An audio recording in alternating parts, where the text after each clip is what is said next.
महाविकास आघाडीच्या महाराष्ट्र बंदला हायकोर्टानं बेकायदेशीर ठरवल्यानं आज महाविकास आघाडीनं निषेध आंदोलन केलं।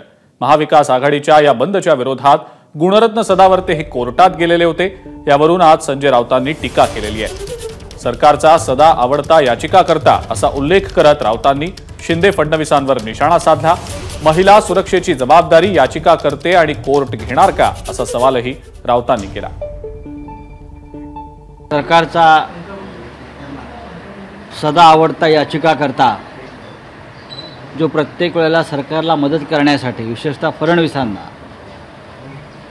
मिंध्यांना आघाडीवर असतो, त्याच्या याचिकेवर कोर्टाने निर्णय दिला।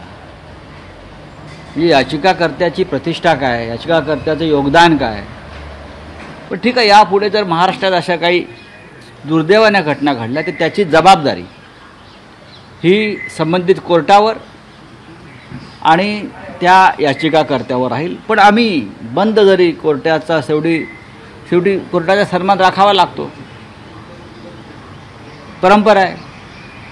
इथे कोणीही सुरक्षित नाही आहे।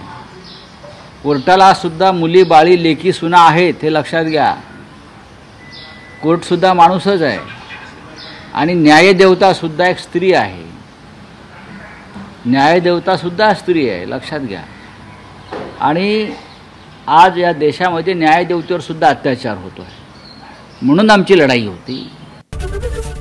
एबीपी माझा, उघडा डोळे बघा नीट।